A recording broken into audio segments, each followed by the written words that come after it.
देशसेवा करण्याचं सौभाग्य प्रत्येकालाच प्राप्त होतं असं नाही. त्यासाठी कठोर परिश्रम घ्यावे लागतात आणि मगच देशसेवेच्या प्रक्रियेत सहभाग मिळत असतो. स्वतःसाठी आणि आपल्या कुटुंबासाठी सगळेच जगतात, त्यात वेगळं असं काही नाही. परंतु देश प्रथम, तर कुटुंब आणि स्वतः नंतर, हा शुद्ध विचार आणि देशप्रेम मनाशी बाळगणारे खरे वीर म्हणजेच वर्दी परिधान करणारे जवान. मग तो लष्करी सेवेत असो की कायदा आणि सुव्यवस्था सांभाळणारा पोलीस, तो सर्वसामान्यांच्या कक्षेतून असामान्य कक्षेत प्रवेश करतो. महाराष्ट्र राज्याच्या नवप्रविष्ट पोलीस शिपाई सत्र क्रमांक 68चा दीक्षांत संचालन समारंभ राज्य राखीव पोलीस बल गट क्रमांक 11 येथील कॅम्प बाळेगाव मुख्य कवायत मैदान येथे संपन्न झाला.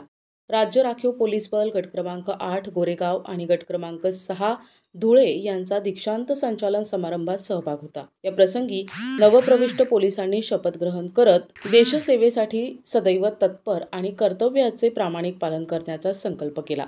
या दीक्षांत सोहळ्याप्रसंगी राज्य राखीव बलाच्या नवप्रविष्ट पोलिसांनी केलेल्या पासिंग आउट परेड उपस्थितांचं लक्ष वेधून घेतलं, तर या पोलिसांच्या कुटुंबियांच्या डोळ्यात आनंदाश्रू तरळून आले. यावेळी राज्य राखीव पोलीस बल महाराष्ट्र राज्याचे पोलीस उपमहानिरीक्षक मोक्षदा पाटील, राज्य राखीव पोलीस बल गट क्रमांक 11 नवी मुंबईचे समादेशक प्रभाकर शिंदे यासह अधिकारी, कर्मचारी आणि नवप्रविष्ट पोलिसांचे कुटुंबीय उपस्थित होते.